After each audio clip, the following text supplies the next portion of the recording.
Bismillahirrahmanirrahim. Assalamualaikum warahmatullahi wabarakatuh. Berita Al-Hijrah 18 Rejab 20 Februari bersama saya Adi Akmal Syahrul dan berikut tajuk utama malam ini. Jangkitan COVID-19 dalam kalangan kanak-kanak terus meningkat.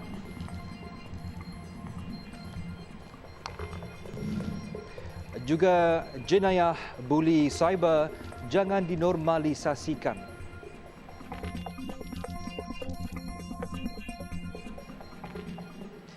Jangkitan COVID-19 dalam kalangan kanak-kanak berusia bawah 12 tahun meningkat dengan ketara apabila 50,826 orang disahkan positif virus itu bermula awal Januari sehingga pertengahan Februari lalu. Ketua Pengarah Kesihatan Tan Sri Dr. Nur Hisham Abdullah berkata, peningkatan kes itu seiring dengan situasi semasa COVID-19 ketika ini dengan 68.58% dari kategori 2. Daripada jumlah itu, sebanyak 15,817 kes atau 31.12%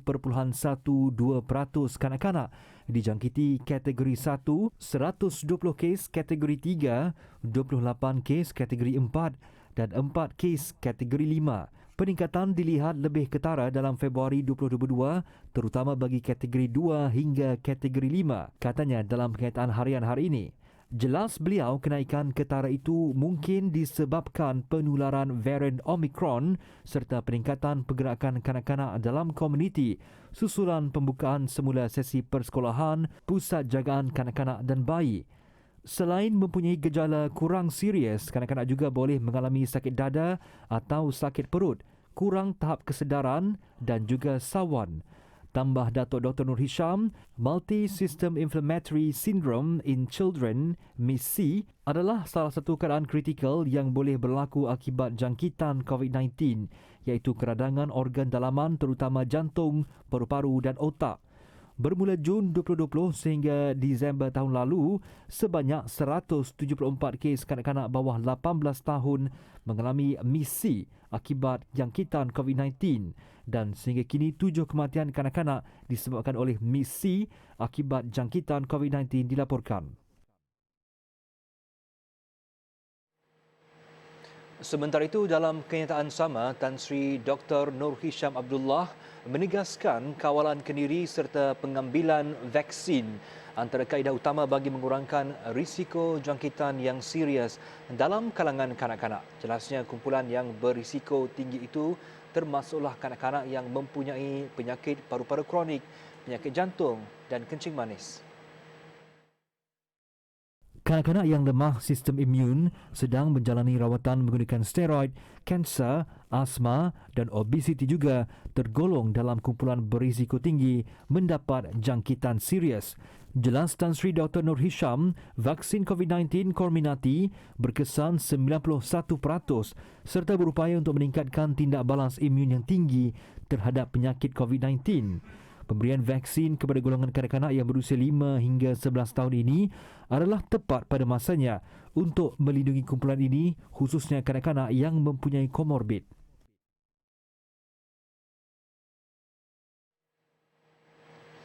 Kadar kematian akibat jangkitan COVID-19 lebih tinggi berlaku dalam kalangan yang belum mengambil vaksin berbanding mereka yang telah lengkap vaksinasi dan dos penggalak.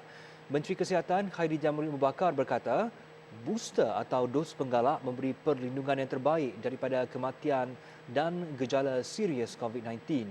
Khairi berkongsi graf itu di laman Twitternya sekaligus membuktikan keberkesanan dos penggalak dalam berdepan gelombang Omicron. Beliau turut menggesa orang ramai supaya tidak mengendahkan sebarang konspirasi sampah mengenai dos penggalak dalam media sosial.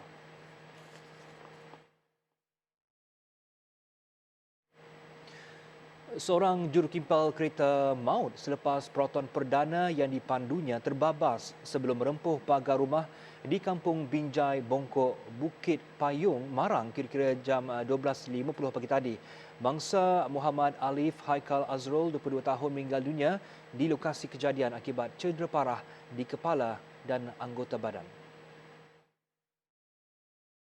Mangsa yang memandu seorang diri menghala ke arah Bukit Payung dipercayai terbabas ke sebelah kanan jalan lalu melanggar peti ais yang terletak di tepi kedai runcit sebelum merempuh pagar rumah berdekatan. Akibat rempuhan itu, kenderaan Muhammad Alif remuk di bahagian hadapan menyebabkan mangsa tersepit sehingga mengalami kecederaan parah dan disahkan meninggal dunia.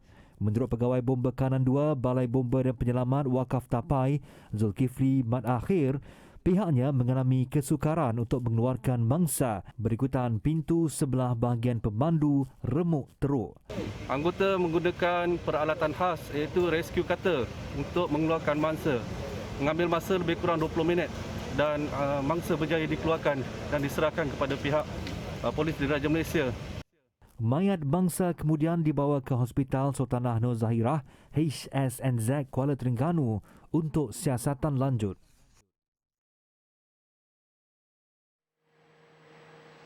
Polis berjaya menahan sepasang kekasih warga tempatan yang cuba meloloskan diri daripada pemeriksaan polis dengan memandu secara melawan arus. Dalam kejadian jam 7 malam itu, kereta Toyota Avanza yang dinaiki pasangan terbabit dipandu laju secara melawan arus hingga merempuh beberapa kenderaan lain sebelum terbabas ke dalam parit di Jalan Padan Maksirat, Langkawi. Ketua Polis Daerah Langkawi, Asisten Komisioner Syariman Asyari berkata kejadian berlaku ketika sepasukan polis dari bahagian narkotik daerah Langkawi melakukan tugasan obstapis berhampiran pusat perdagangan Kelana Mas. Menyedari kehadiran pasukan polis, kenderaan tersebut bertindak memecut dan telah melanggar beberapa kenderaan lain. Kenderaan suspek seterusnya menghala ke Jalan Padang Maksirat dan berlaku kejadian kejar-mengejar dengan pihak polis sehingga kenderaan tersebut dipandu melawan arus sebelum terbabas ke dalam parit. Pemeriksaan ke atas kenderaan tersebut tidak menemukan barang yang melanggar undang-undang. Namun, suspek lelaki berusia 42 tahun tersebut didapati positif dadah jenis morfin, manakala pasangannya yang berusia 34 tahun positif dadah jenis metamfetamin hasil ujian air kencing. Kedua suspek disiasat di bawah Seksyen 15 Fasal 1-A Akta Dadah Berbahaya 1952 dan Seksyen 42 Fasal 1 Akta Pengangkutan Jalan 1987. Seorang daripada 7 suspek yang terlibat insiden kekecohan di perkarangan Jabatan Kecemasan Hospital Raja Pemaisuri Bainun HRPB ditahan polis. Ketua Polis Daerah Ipoh, Asisten Komisioner Yahya Hassan berkata, lelaki berusia lingkungan 20-an itu diberkas di kawasan parkir kereta di Jalan Panglima Bukit Gantang Wahab kira-kira jam 11.50 malam semalam. Video kekecohan itu tular sejak semalam. Jelas ACP Yahya, tangkapan itu dibuat rintitan pergaduhan seorang suspek dengan ahli keluarga teman wanitanya di Jalan Sekolah Guntung, Ipoh. Susulan itu, beliau berkata Mahkamah Magistrate membenarkan permohonan riman suspek selama 4 hari hingga Rabu depan bagi membolehkan siasatan dijalankan. Pihaknya kini mengesan 6 lagi lelaki iaitu suspek yang masih bebas. Terdahulu media melaporkan perselisihan faham antara dua keluarga mengenai isu percintaan dikenal pasti punca insiden kekecohan membabitkan sekumpulan individu di perkarangan Jabatan Kecemasan HRPB semalam kira-kira jam 12.20 tengah malam. Kesemua 72 Felda di Johor dikesan menjadi sarang atau lubuk kegiatan penagihan dadah di negeri itu. Ketua Polis Johor, Datuk Kamarul Zaman Mamat berkata, aktiviti itu tertumpu di kawasan Felda kerana hasil jualan kelapa sawit yang tinggi ketika ini.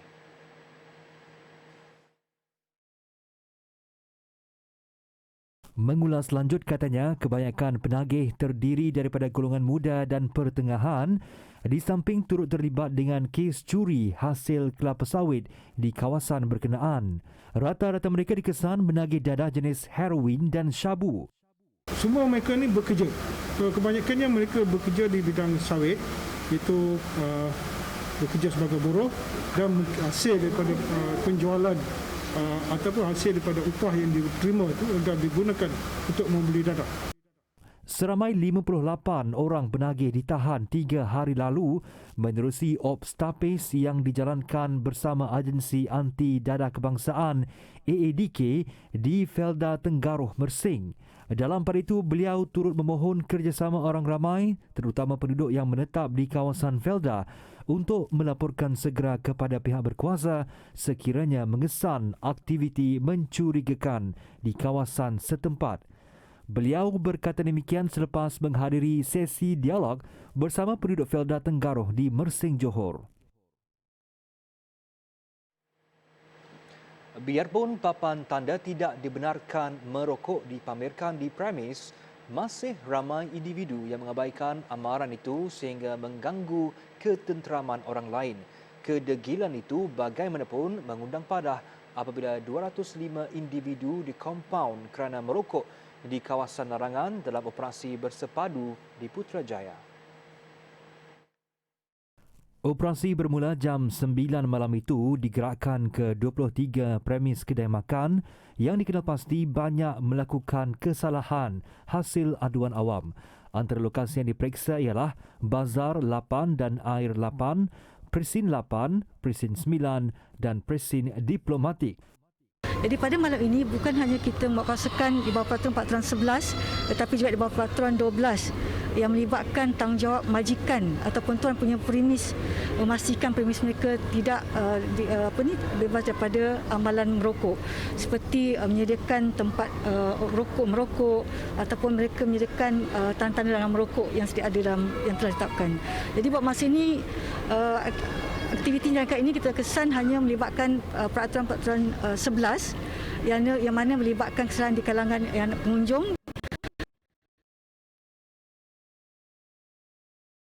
Pesalah juga turut diberikan pendidikan kesihatan melalui nasihat dan edaran kad berkaitan jenis kesalahan berserta nilai kompaun. Tegasnya, KKM memandang serius dalam menangani masalah merokok dan draft akta baru yang sedang digubal akan dibentang tidak lama lagi. Terdahulu, Menteri Kesihatan Khairi Jamaluddin Abu Bakar menegaskan turut melarang generasi yang lahir pada 1 Januari 2005 dan seterusnya untuk tidak memiliki dan membeli sebarang produk merokok. Di bawah peraturan 11 ini, sebanyak 23 tempat larangan telah diwartakan, termasuk tempat makan berhawa dingin dan tempat makan terbuka. Di bawah PPKHT 2004, peraturan 12, pemilik premis yang tidak mempamerkan tanda larangan merokok atau menyediakan kemudahan merokok boleh dikenakan kompaun sehingga RM250.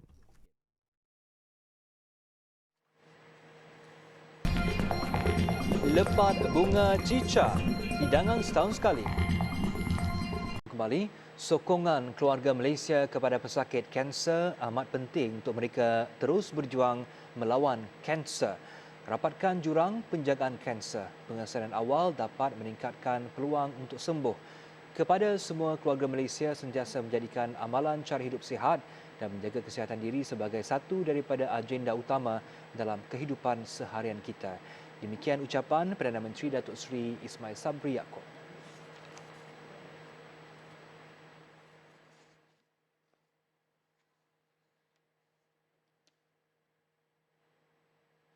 Perbuatan buli cyber tergolong dalam kategori menganiaya orang lain dan jelas ditegah dalam Islam.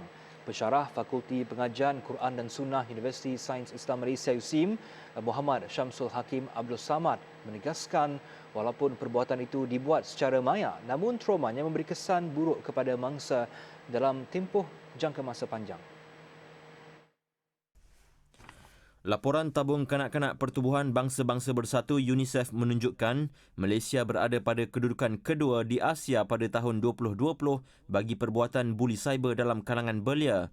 Mangsa tidak hanya dibuli secara lisan dan tulisan sahaja, malah ia dibuat melalui penyamaran, penghantaran gambar yang sensitif, menghendap secara maya, semata-mata mahu menyakiti mangsa.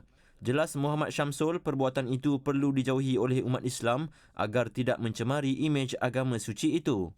Dan bagi kita orang Islam, kita dituntut untuk menjadi Muslim yang sebenar seperti mana yang telah dijelaskan oleh hadis Nabi SAW. Nabi menyatakan, Al-Muslimu man salim al-muslimuna min lisanihi wa yadihi. Yang dikatakan orang Islam yang sebenar ialah orang Muslim yang lain. Ialah bila mana orang Muslim yang lain selamat daripada kejahatan lidah dan juga tangannya. Ini kerana perbuatan buli ini, ia boleh meninggalkan kesan yang sangat-sangat buruk kepada para mangsanya. Seperti mana traumanya, seperti mana kecederaan fizikalnya, kecederaan emosinya, dan pelbagai sudut-sudut buruk yang lain yang seandainya diizinkan ia berlaku. Jelas Muhammad Syamsul Hakim, langkah untuk menangani jenayah cyber itu perlu dipergiat selain menguatkuasakan hukuman yang setimpal agar perbuatan itu tidak dinormalisasikan. Sementara itu, pakar psikologi kaunseling Fakulti Pengajian Pengurusan Pertahanan UPNM, Profesor Datuk Dr. Muhammad Fazil Syekhdin berkata, meskipun bilangan kes budi cyber di negara ini belum sampai ke peringkat kritikal, tetapi situasi itu dilihat sudah berada pada tahap yang serius. Elok kita memberi perhatian kepada kes-kes buli ini. Kalau kita lihat kepada bilangan kes, keadaan kes dan juga kesan kepada kes itu kepada individu yang yang terlibat ataupun mangsa yang terlibat. Kemudian kalau kita lihat apakah kesannya, kesan yang paling banyak sekali adalah kepada pertama fizikal, tetapi yang lebih penting daripada fizikal adalah psikologi. Mangsa yang dibuli itu, di mana mangsa akan terhempas ataupun tertekan dengan sistem kepercayaan diri dia sendiri. Dia dah rasa macam tak confident, tak yakin pada diri dia, okey. Dia rasa macam dia ni diikori, dia rasa macam konsep diri dia tu akan lebih berkecamuk, bercelaru. Kemudian dia akan mengganggu kepada motivasi diri seseorang itu. Kemudian dia memberi tekanan kepada swadaya diri dia sendiri ataupun cara dia nak coping skills, kemahiran-kemahiran untuk dia cope itu. Ini akan memberi impact secara terus kepada orang yang menjadi mangsa kepada buli cyber ini. Dan lebih buruk lagi, dia akan membawa kepada membantutkan perkembangan personality dan juga mengganggu hala tuju seseorang itu. Jelas beliau pembuli sememangnya tidak ada rasa simpati dan bersalah, memandangkan sifat agresif sudah tertanam dalam pemikiran dan perasaan mereka.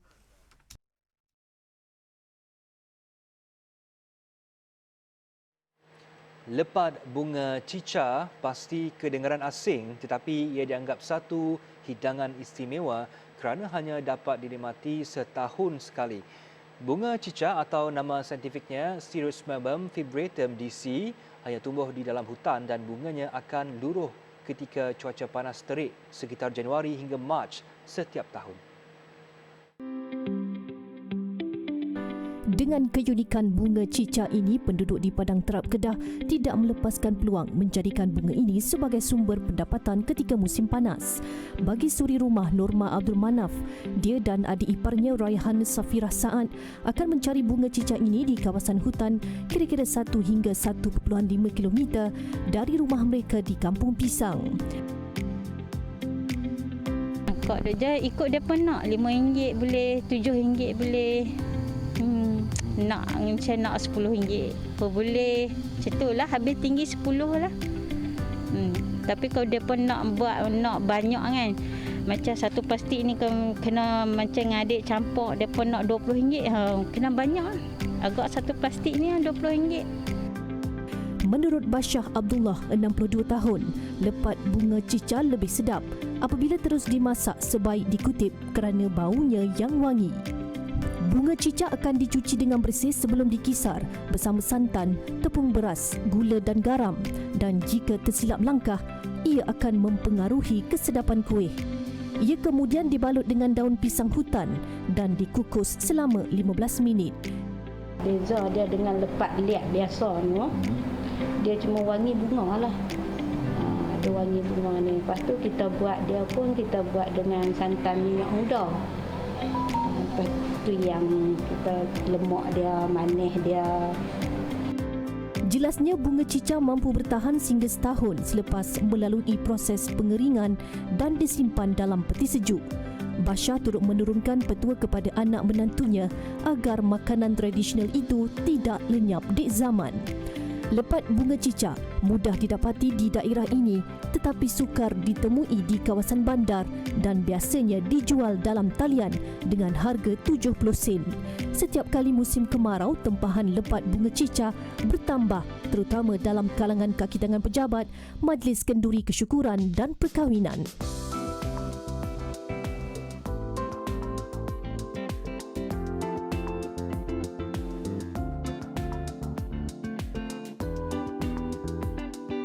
Bertemu kembali.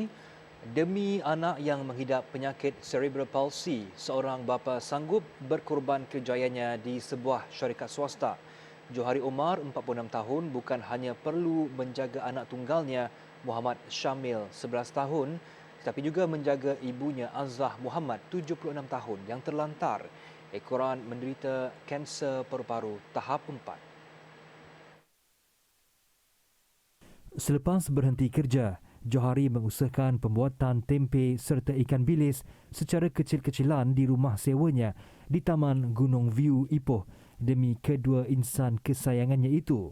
Pendapatan yang tidak seberapa itu terpaksa dicatu bagi membeli susu khas dan lampen pakai buang untuk anak dan ibunya. Saya tak mampu, tapi syukur Alhamdulillah, saya doa dengan Allah Ta'ala. Saya kuat meniaga, saya cari rezeki untuk keluarga saya. Tapi syukur Alhamdulillah saya dapat. Dan ada jugalah yang orang sebel-sebel bantu macam katil ni. Tilam angin, orang bantu saya. Kak Syikin bantu. Kalau tak ada saya, susah untuk mak saya. Saya pun tak tahu macam mana saya nak buat. Jelas Johari, Muhammad Syamil juga memerlukan kasut khas Ankle Foot Orthosis AFO dan kerusi roda khas. Namun hasrat itu terpaksa ditangguhkan kerana kesempitan wang. Katanya kasut khas bagi menahan kaki Muhammad Syamil dari bengkok itu bernilai hampir RM800, manakala kerusi roda khasnya pula berharga lebih RM3,000. Syamil yang tidak boleh berjalan dan bercakap juga memerlukan rawatan susulan di Hospital Besar Pulau Pinang. Sementara itu, isteri Johari, Siti Suraya Hani Muhammad Salim, yang berkhidmat sebagai pembantu makmal, terpaksa bergantung kepada suami untuk menjaga anaknya itu demi menambah pendapatan keluarga.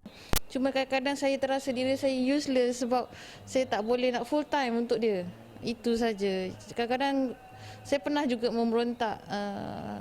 Jiwa ni macam saya tak nak kerja, saya tak nak apa, saya nak duduk rumah fokus kat dia sampai dia boleh berjalan, sampai dia boleh urus diri dia sendiri, tapi benda tu semua terbatas. Simpati dengan masalah yang dihadapi keluarga ini, kru TV Al-Hijrah dan Pertubuhan Bukan Kerajaan NGO Bahtera Amal dan Puteri Kebajikan Perak atau Bahtera Amal mengunjungi keluarga tersebut petang tadi dan mewakafkan katil untuk kegunaan Ibu Johari. Melihat kepada keperluan dan ketidakmampuan keluarga pesakit ni, jadi kami tergerak hati untuk membantulah, memberikan perkhidmatan katil hospital ni dengan percuma selama mana diperlukan. Orang ramai yang ingin menghulurkan sumbangan boleh menyumbang menerusi akaun Maybank Johari Omar bernombor 151276009145.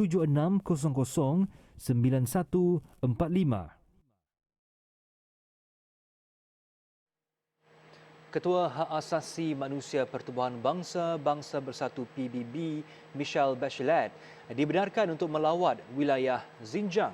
Namun negara itu tidak mengalulukan sebarang siasatan dilakukan. Bachelet sebelum ini dilaporkan sudah bersedia untuk masuk ke Xinjiang bagi melihat sendiri keadaan penduduk di sana yang didakwa ditindas oleh kerajaan China. Isu tersebut mengeruhkan lagi hubungan Barat dengan China, antaranya Amerika Syarikat memboikot Sukan Olimpik musim sejuk di Beijing selain menuduh China melakukan penghapusan etnik di Xinjiang. Malah pelbagai kumpulan hak asasi manusia menuduh China melakukan penindasan besar-besaran terhadap etnik Uyghur yang beragama Islam. Kumpulan penduduk minoriti itu didakwa ditahan di pusat tahanan selain golongan wanita dimandulkan secara paksa bagi mengawal populasi etnik tersebut. China sehingga kini menafikan kesemua dakwaan itu, malah menegaskan kem tahanan tersebut bertujuan memberi pendidikan dan latihan semula kepada penduduk Xinjiang. Dua cedera selepas helikopter dinaiki mereka terhempas ke dalam lautan di luar pantai di Florida, Amerika Syarikat. Video tersebut tular di media sosial kerana berlaku di kawasan orang ramai berenang dan berjemur. Polis Miami Beach memaklumkan pihaknya menerima panggilan mengenai nahas itu pada 1:10 tengah hari waktu tempatan. Terdapat 3 penumpang di dalam helikopter. 2 daripadanya dikejarkan ke hospital, kedua-duanya berada dalam keadaan stabil. Bekas Inspektor Jeneral Jabatan Pengangkutan Amerika, Mary Schiavo berkata, video itu menunjukkan helikopter itu sedang kehilangan kuasa enjin. Katanya berdasarkan pemerhatian terhadap video itu, juruterbang terbabit dapat mengelak pengunjung pantai ketika helikopter itu terhempas.